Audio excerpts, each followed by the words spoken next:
So, you just bought one of these fabulous machines behind me and you want to start your own Cricut business. I want to share a little bit of advice with you about what not to do in your business as a brand new Cricut business owner.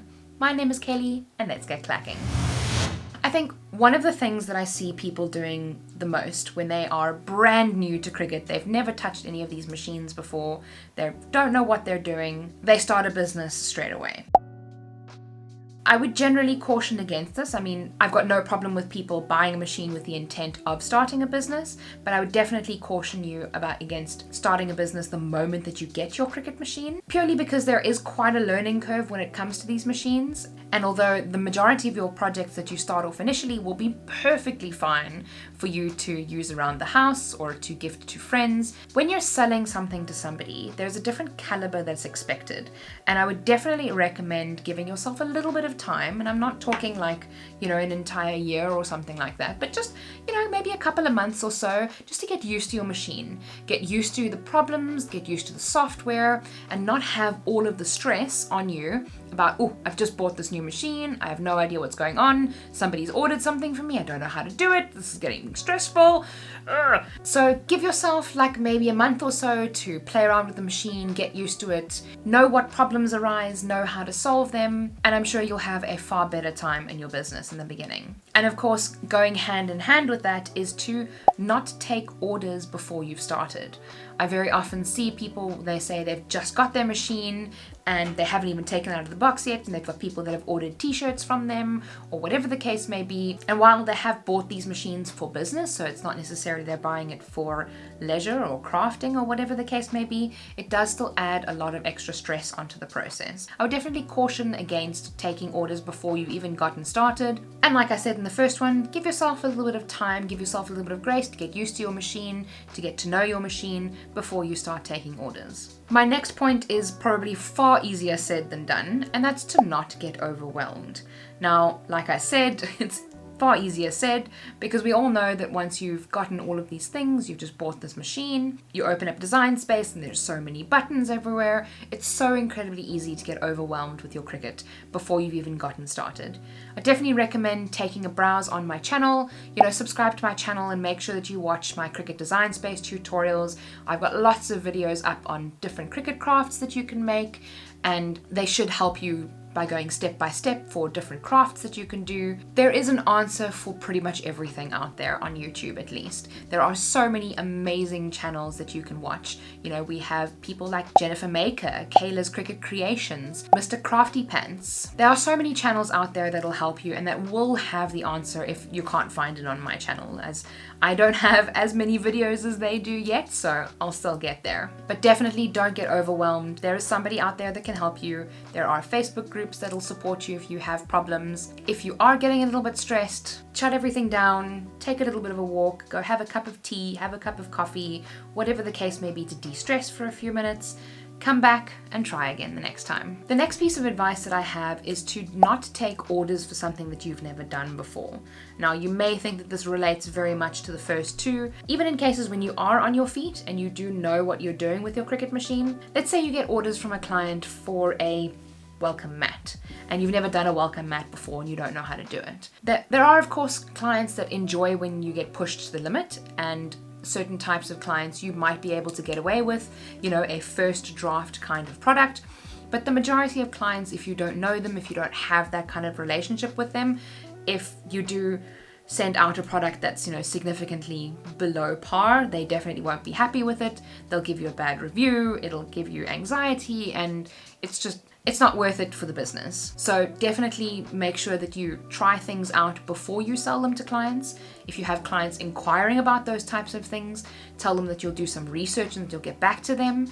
Make sure that you test it out a little bit. We call them school fees. So essentially you buy, a mat, a welcome mat to do for yourself. You maybe do one or two welcome mats, or you buy one welcome mat and you test a few different methods on the same welcome mat, just to make sure that you're getting into it a little bit and you're actually learning how these things are made. Because once you've done that, then you're far more likely to go back to the client and say, okay, no problem, I can try it out. And then of the 5 methods that you've tested on your welcome mats, you know which one works for you, your Cricut, and the materials that you have at your disposal. So definitely recommend paying your school fees, making sure that you are testing things out properly before you put it onto the market to be able to sell to clients. The next thing that I see some new business owners doing that makes me very sad is when they don't take deposits.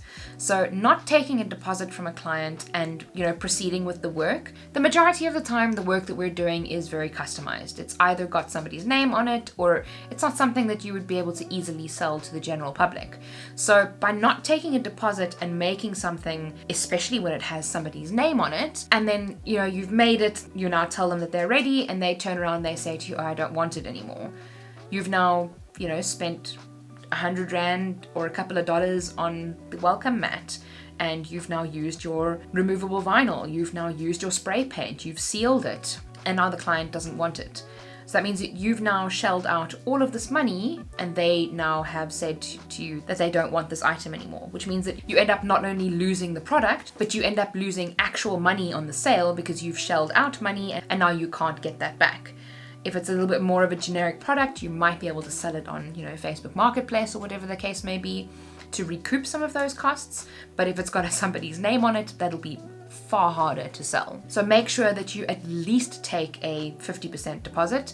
Many people even recommend full payment before any kind of customized work gets done, and that's kind of the route that I take as well. If I do custom work, is to take 100% payment before I even go out and buy anything or start any kind of work on this product. The next one is something that I see every now and then, is when the client generally ends up taking advantage of the person. So let's say they end up taking on the order, making the entire personalized item, and then sending it out to the client, and the client hasn't even paid them yet. It's a little bit harder when it's a friend or if it's somebody that you are very close with, but I would, again, going back to the point that I just made, I would recommend full payment before getting started with anything. Don't do anything without taking deposits. Don't do anything without getting paid. As an example, you wouldn't walk into Woolworths and walk out with a trolley full of things and then say to them, oh, I'll come and pay you next week. Unfortunately, that's not how it works. So it shouldn't work differently with small businesses either. We have bills to pay. We also have consumables to buy. We have our time that we need to pay for, and that's all very important, and you need to make sure that you are charging them accordingly. So as part of getting orders for things that you've never actually done before, something else that I see people doing wrong very often is to not test different methods. So if you have a new product that you're wanting to release and you've maybe only done it in one way, and you haven't tested some alternatives, you may actually find that there might be another method that you're going to do that will produce a higher quality product. Maybe it will last a little bit longer. Maybe it will look a little bit nicer. So by not being familiar with the market, by not being familiar with the products that are available, you might actually be giving them a subpar product, which means that you will have a little bit of a bad reputation in the business, or at least your business won't have as good a reputation as it could. It won't necessarily have a bad reputation, but it just might not be as good as what it could be. The next one is by having the correct equipment. As an example, if you're going to be making, t-shirts and things like that, and you're using a household iron, I would not recommend that you sell those to actual clients. When it comes to making them for yourself, or your kiddos around the house, or maybe your family members, or whatever the case may be, it would be okay. I mean, they're not going to last as long. And as a little bit of a disclaimer, there are probably people out there who have actually managed to get t-shirts to work properly over the long term with a household iron. I'm not saying it's impossible. I'm just saying that the chances of us getting it right is, relatively small. Because with an iron, it's not solid at the bottom, so you're going to have little holes where the items aren't actually getting any heat, and you're not going to get the right pressure. You're not going to get heat evenly distributed across the entire design. I mean, of course, if it's a tiny little design, then you're probably going to be okay, because you might be able to, press that sucker in really well and get the correct pressure that you need. But by not having the right equipment for your business, you might get customers coming back, and we definitely don't want people coming back and complaining about our items because they've only lasted once or twice in the wash, and now the design is peeling up or it's faded off or whatever the case may be. So just make sure that you have the right equipment for your business so that you can make sure that you're putting out the best quality product. Next, my tip is for you to not fall into the comparison trap.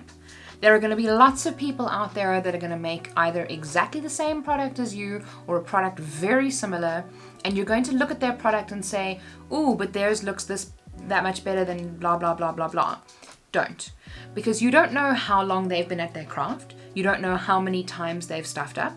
You don't know how many times they've redone their products. You don't know exactly what they've gone through to get where they are.